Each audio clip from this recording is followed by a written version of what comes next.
बहुत बहुत धन्यवाद राजपुराना जी, हमारे अध्यक्ष आदिश गुप्ता जी, अशोक जी जो हमारे जिले के प्रभारी हैं, हमारे जो महामंत्री हैं दिल्ली प्रदेश के उपाध्यक्ष हैं राजन तिवारी जी, माफी चाहती हूँ,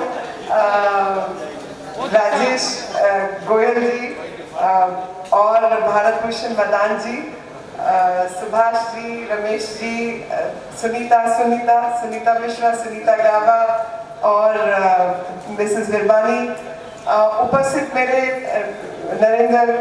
नरेंद्र, उपस्थित मेरे सभी भाई बहन और जो नए लोग भारतीय जनता पार्टी के साथ जुड़े हैं और भारतीय जनता पार्टी के जितने कार्यकर्ता हैं, मेरा आप सबसे इस ग्रुप से आग्रह है कि जाके कुर्सियों पे बैठे। सबसे पहले तो आप मुझे ये बताइए कि जब पार्लियामेंट में लोकसभा में स्पीच शुरू हुई थी बजट के ऊपर, जिसपे मैंने ओपनिंग की थी, आप में से कितने लोगों ने सुनी है और कितने लोगों ने बजट फॉलो किया है? तो मैं इसलिए पूछ रही हूँ कि कितना रिपीट किया जा सकता है, पूरा रिपीट किया जा सकता है। अशोक जी ने 2 मुद्दे छोड़ दिए, बाकी तो जी। अच्छा, कौन से 2 छोड़े वो बताइए। एक हेल्थ पे और एक एजुकेशन। ठीक है, तो मैं हेल्थ और एजुकेशन से शुरू करती हूँ और कुछ बेसिक पैरामीटर्स से शुरू करती हूँ। पहली पैरामीटर तो ये है कि हमारे विपक्ष वाले, जैसे अशोक जी ने भी अपने भाषण में कहा कि विपक्ष के पास कुछ कहने को नहीं है, क्योंकि उनसे डिटेल मांगो कि भाई कौन सी चीज खराब है तो बोलने को नहीं है, लेकिन ऐसे एंटी पुअर, गरीबों के खिलाफ है, किसानों के खिलाफ है, वगैरह वगैरह, तो क्या खिलाफ है वो नहीं है। तो मैंने इसका उदाहरण दिया था कि अब सबसे ज्यादा जो चीज पूरी दुनिया में फैली हुई है वो ये है कि भारतीय जनता पार्टी के आने से मार्केट्स खराब हो गई, बिजनेसेस खराब हो गए और देश की अर्थव्यवस्था को तबाह कर दिया। ऐसा अखबार छापते हैं, कुछ लोग बात करते हैं। तो मैंने एक आंकड़ा दिया था उसमें, और वो आंकड़ा था कि जब ये लोग सरकार में थे तो दुनिया भर की अर्थव्यवस्थाओं में फ्रेजाइल 5 का मतलब जो फ्रेजाइल कांच जैसे फ्रेजाइल होता है, जो फ्रेजाइल 5 है उसमें भारत की अर्थव्यवस्था 1 थी। ब्राजील, टर्की, ऐसे कुछ, साउथ अफ्रीका, कुछ देशों के नाम थे जिसमें भारत भी शामिल था कि कब कोलैप्स होगा, कब तबाही हो सकती है, उस कैटेगरी में भारत का नाम था। आज की तारीख में भारत का नाम दुनिया की 5 सबसे बेहतर अर्थव्यवस्थाएं और कोरोना के बाद सबसे ताकत के साथ जिसकी जीडीपी बढ़ेगी उसमें नाम आता है। तो आप सबके लिए सबसे पहला आंकड़ा तो ये है कि फ्रेजाइल 5 से टॉप 5 की जो जर्नी है वो भारत की अर्थव्यवस्था की है, और उसमें भी टॉप 3 मतलब चौथे से तीसरे तक पहुंचाने का जो जंप है वो हम लोगों ने किया है। तो अगर हम इतने ही बर्बाद होते तो फ्रेजाइल 5 से टॉप 5 में तो नहीं पहुंचते। अभी भी कोरोना काल के समय पर पूरी दुनिया के लोग, आप में से बहुत सारे लोग बिजनेस समझते हैं, काम धंधा जानते हैं, और बेसिक समझ तो मेरे जैसे लोगों को भी है कि पैसा किधर लगाना है। कोई भी व्यक्ति पैसा वहां लगाता है जहां उसको रिटर्न पूरा मिले। मतलब अगर आज मैं यूएस में कहीं और पैसा लगाऊं तो नेगेटिव रेट ऑफ इंटरेस्ट है जापान में और जगहों पे, तो नेगेटिव रेट ऑफ इंटरेस्ट जहां पे है वो लोग तो अपने देश में पैसा लगा के राजी नहीं है, क्योंकि उनको पता है कि हम जब पैसा लगाएंगे तो हमारा जो पैसा है उसका ही इंटरेस्ट हमको देना पड़ेगा रखने के लिए। तो हम पैसा वहां लगाएंगे जहां पर हमको पैसा वापस आ सके, उस पर 2-4-5% कमाई हो सके। तो देश, दुनिया भर के जो देश हैं उन्होंने पैसा कहाँ लगाया? भारत में लगाया। इन्वेस्टमेंट सबसे ज्यादा भारत में आई है। तो जब इन्वेस्टमेंट सबसे ज्यादा आई है उसका मतलब बाकी सब पैरामीटर्स ठीक है, और कमाई का साधन होगा तो कोई पैसा लगाएगा, नहीं तो नहीं लगाएगा। और इससे पहले जितनी इन्वेस्टमेंट्स हैं, और इन्वेस्टमेंट के साथ साथ टेक्नोलॉजी भी आता है, टेक्नोलॉजी के साथ साथ लोगों का कारोबार भी बढ़ता है, कारोबार बढ़ने के साथ अर्थव्यवस्था भी बढ़ती है, सब कुछ इंटरकनेक्टेड है। तो जो भी इन्वेस्टमेंट लगा रहा है कुछ सोच के पैसा लगा रहा है, नहीं तो पैसा नहीं लगाते। और इन्वेस्टमेंट अगर हमारे यहाँ ज्यादा आ रही है तो उसका सीधा सीधा मतलब है कि बाकी सब गाड़ी ठीक रास्ते चल रही है, नहीं तो नहीं चल रही। और इसमें आपको दूसरी चीज जो सोचनी है वो ये सोचनी है कि हमारे से पहले अभी हमारा मुकाबला किससे है?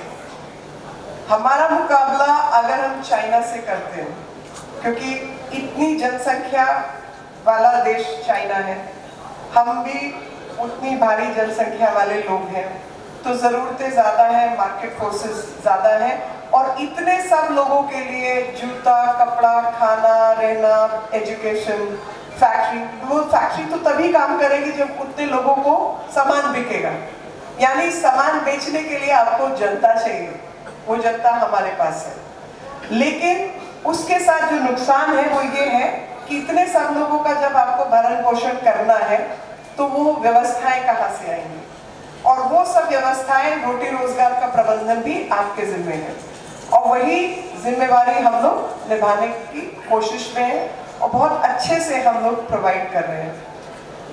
मुझे फार्मर्स की जब बात आती है, पहले मैं चाइना वाला एंगल थोड़ा सा बताना चाहती हूँ। तो चाइना में एक डॉक्यूमेंट है अमेरिकन सेनेट का, 87-89 के बीच उनकी रिपोर्ट है कि उन्होंने रशिया को ध्यान में रखते हुए सारा पैसा, सारी टेक्नोलॉजी चाइना में लगाई कि हम जितनी इंडस्ट्रीज हैं वो चाइना में कम पैसे पर, लेबर पे हमको मिल जाएगी, तो हम सारे इंडस्ट्रीज उधर शिफ्ट कर देते हैं, कंट्रोल हमारा रहेगा, लेकिन सस्ते दामों पर हमको चीजें उपलब्ध हो जाएंगी, क्योंकि यूएस में बनाएंगे तो लेबर चार्ज तो बहुत ज्यादा है, उधर पर आर के हिसाब से आपको पैसा देना है, इसलिए चाइना में से भेज देते हैं और यहाँ पे सबको पैसा जो कमाई होगी उसका पैसा टैक्स के रूप में बांटना शुरू कर देंगे। उसका नुकसान अमेरिकन इकोनॉमी को ये हुआ है कि 360 के आसपास 360 मिलियन टन्स हर रोज सामान चीन से अमेरिका जाता है। वो सुई तक नहीं बनाते हैं, और एक डाटा है जिसमें मर्चेंट शिप्स, जो बड़े जहाज हैं जिसमें सामान लाद के लाया ले जाया जाता है, जो सबसे अधिक टनेज वाले, मिलियंस ऑफ टन वाले जो जहाज हैं, वो जहाज की संख्या चीन के पास 7000 है और अमेरिका के पास अंदाजा बताइए, कोई भी, सबसे ताकतवर देश की बात हो रही है, 300। समझिए अंतर। चाइना के पास 7000 मर्चेंट शिप्स, यूएस के पास 300 मर्चेंट शिप्स। ये कंपैरिजन मैंने आपको इसलिए बताया है कि आप अंदाजा लगा सकते हैं कि किस तरीके से इकोनॉमिक कंट्रोल बिठाया हुआ है, और उस इकोनॉमिक कंट्रोल की वजह से मार्केट्स, पैसा आना जाना, लेन देन, वो सब चीजें भी इंटरमिंगल्ड हैं, और कई चीजों में निर्णय चाह के भी लेना उनको कठिनाई होती है। हमारे यहाँ पर जो भी हमारी फॉरेन पॉलिसी रही पहले, उसका फायदा नुकसान आप सबके जीवन में आप सबने देखा है, मैं ज्यादा नहीं बोलना चाहती, लेकिन ये जरूर बताना चाहती हूँ कि फ्रेजाइल 5 से टॉप 5 की जर्नी आसान नहीं थी, और वो इस बजट को हम केवल एक अकेले रूप में देखें वो गलत होगा। ये बजट एक कंटिन्यूअस प्रोसेस का हिस्सा है, और ये कंटिन्यूअस प्रोसेस शुरू होती है 2014 से। 2014 का पहला पड़ाव हमारा शुरू होता है सिर्फ 4 महीने के अंदर जनधन के खाते हमने जो खोले। किसी को ये बात तब पल्ले नहीं पड़ी थी, हम सब ने मिल के जाके नारायणा गांव जा रहे हैं, 10 गरा जा रहे हैं, पटेल नगर जा रहे हैं, जाके कैंप्स लगाए थे, आप सबने मदद की थी मेरी, सबने लगाए थे। और उसका कारण जो है वो यही था कि जो लोग अर्थव्यवस्था का हिस्सा ही नहीं है, जो सब बोलते थे ना cash economy cash economy, cash economy का नुकसान ये था कि आज अगर हमें एक भारत की सरकार की एक स्कीम आई कि जितने वेंडर्स हैं उनको 10-10 हजार रुपए स्वनिधि के माध्यम से दिया जाएगा, तो स्कीम सरकार बनाएगी और वो 10-10 हजार रुपया किसी की जेब में जाएगा, या 10,000 में से 1,000 रुपया, 2,000 रुपया, 5,000 रुपया किसी और की जेब में जाएगा। अब सरकार ने उसको स्वनिधि को डायरेक्ट ट्रांसफर से जोड़ दिया। आपका खाता होगा, आपका आधार कार्ड होगा, आपके खाते में पैसा आ जाएगा, तो इकोनॉमी के अंदर आपको सहयोग मिलेगा। इस देश के अंदर 70 साल की आजादी के बाद केवल 12 करोड़ के आसपास बैंक के खाते थे। 2014 तक कितने खाते थे? 12 करोड़। देश कितना बड़ा है? 130 करोड़। 130 करोड़ के देश में 12 करोड़ खाते और कितने सारे परिवार जिनके पास बैंक का खाता ही नहीं। अब बैंक का खाता नहीं है तो फॉर्मल इकोनॉमी का वो हिस्सा नहीं है। फॉर्मल इकोनॉमी का हिस्सा नहीं है तो पैसा उसको बैंक दे नहीं सकता है। पैसा बैंक नहीं दे सकता तो वो 10%, 20%, 25% ब्याज पे उठाएगा, और कोई दुकानदार, कोई जो पैसा ब्याज पे देने वाले लोग हैं, उस एक्सप्लॉयटेशन का वो हिस्सा बनेगा। सरकार भले ही 2%, 3%, 4% पे पैसा देने को राजी हो, मगर वो देने का कोई तरीका ही नहीं था। इसलिए मैं ये कह रही हूँ कि ये बजट उस प्रोसेस का हिस्सा है जो हमने पहले दिन शुरू की। और पहले दिन शुरू करने का मतलब ये था कि जो लोग इस देश में 56-60% के आसपास इकोनॉमी का हिस्सा है, ठेले वाला, रेडी वाला, पटरी वाला, फूल वाला, चाय वाला, कुम्हार, इस्त्री करने वाला, छोटा छोटा रोजगार करने वाले लोग, जिनके बिना कोई देश, कोई दुनिया चल ही नहीं सकती। हम लोगों के कारोबार तो छोड़ो, घर नहीं चल सकते। वो लोग अर्थव्यवस्था का हिस्सा ही नहीं थे। गिनोगे तो क्या, वो हिस्सा ही नहीं है। तो उन सबको हिस्सेदारी में शामिल किया और उससे हमने अर्थव्यवस्था को मजबूत करने की नींव रखी। और सिर्फ 4 महीने के अंदर 40 करोड़ के आसपास खाते खोले गए। 4 महीने के अंदर 40 करोड़। तो आप एक इनएफिशिएंट बैंकिंग सिस्टम देखिए जो उनको दरवाजे के अंदर घुसने नहीं देता। एक एफिशिएंट सिस्टम देखिए कि उनके घर जा जाके खाते खुलवाए जाते हैं। और किस तरीके से सरकार अपने काम को जमीन पर पार्टी के माध्यम से उतारती है, और वो काम हमारी सरकार ने करके दिया।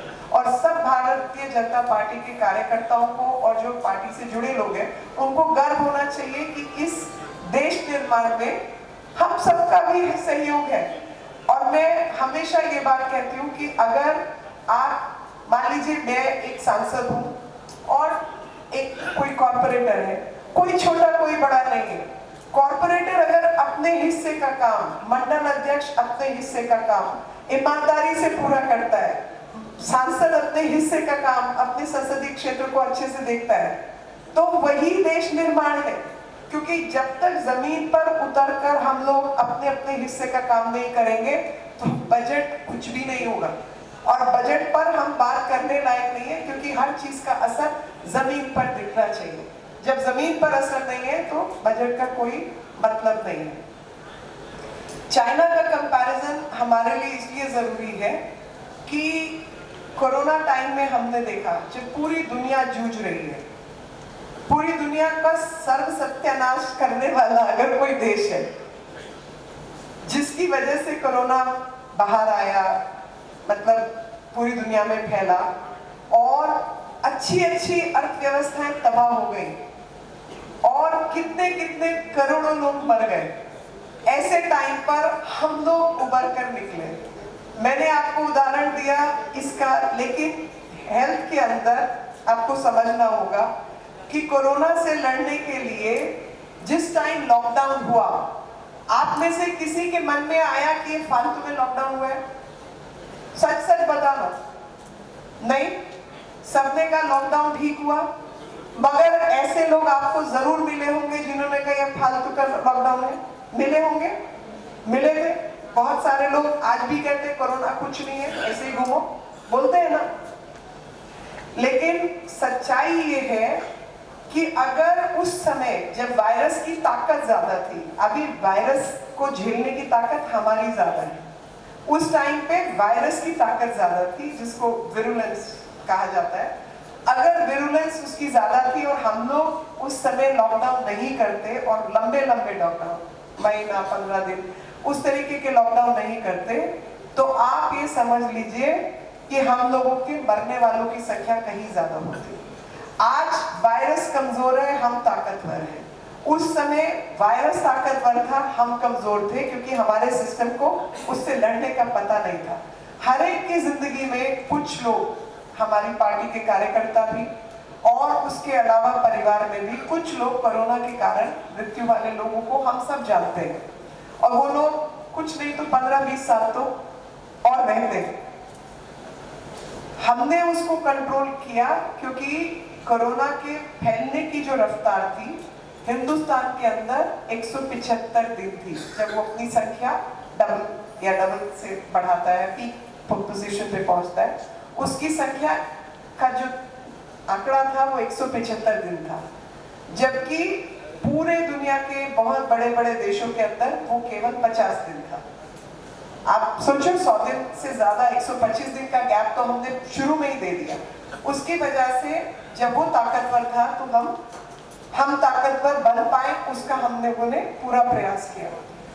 वेंटिलेटर्स दिल्ली की अगर मैं बात करूं, पूरे देश की नहीं मैं बात करूं, क्योंकि पूरे देश का आंकड़ा भी कोई बहुत अच्छा नहीं है, क्योंकि हेल्थ जो है वो ऐसी लिस्ट का हिस्सा है जहां पे राज्य सरकार और केंद्र सरकार दोनों का उस पर नियंत्रण रहता है, दोनों को काम करना होता है।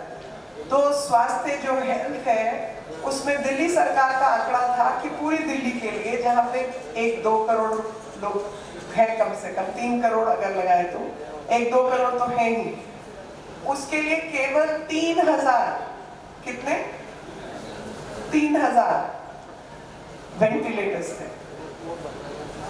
तो जैसे ही कोई कोलैप्स करेगा, अब बेड नहीं है, वेंटिलेटर नहीं है, आप कैसे इंतजाम करोगे?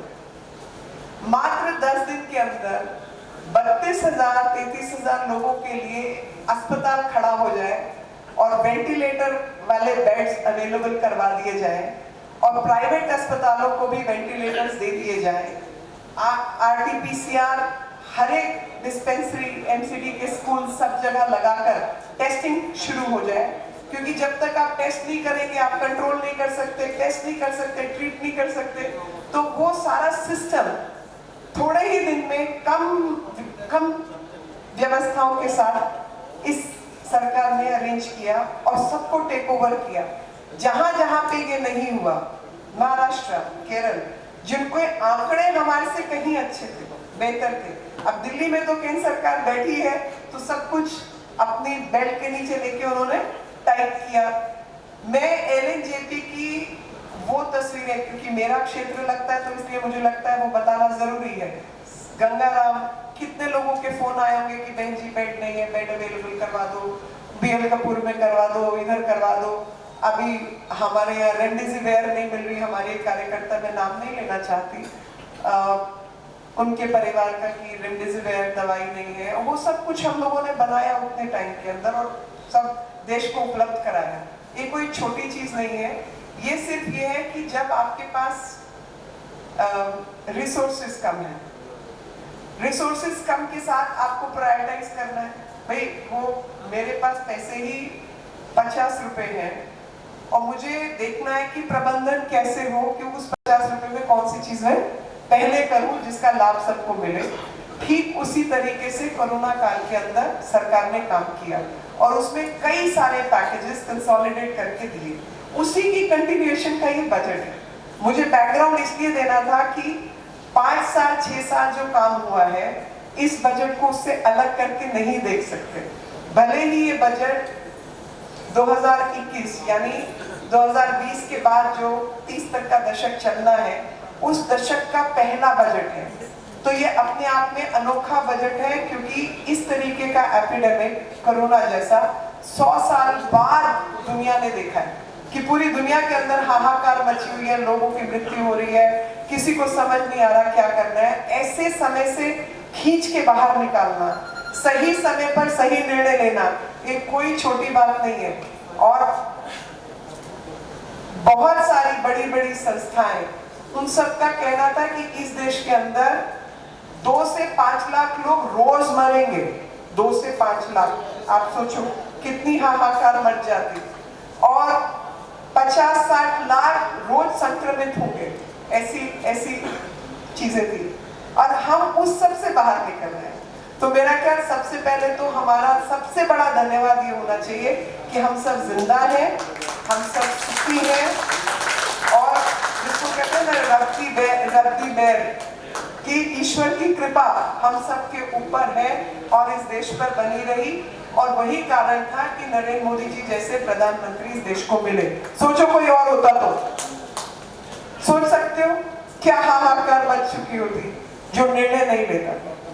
और वो थाली बजाना, दिया दिखाना, ये सब आत्मविश्वास बढ़ाने के लिए और सबके मन में एक भाव पैदा करने के लिए कि हम सब एक दूसरे से जुड़े हुए हैं।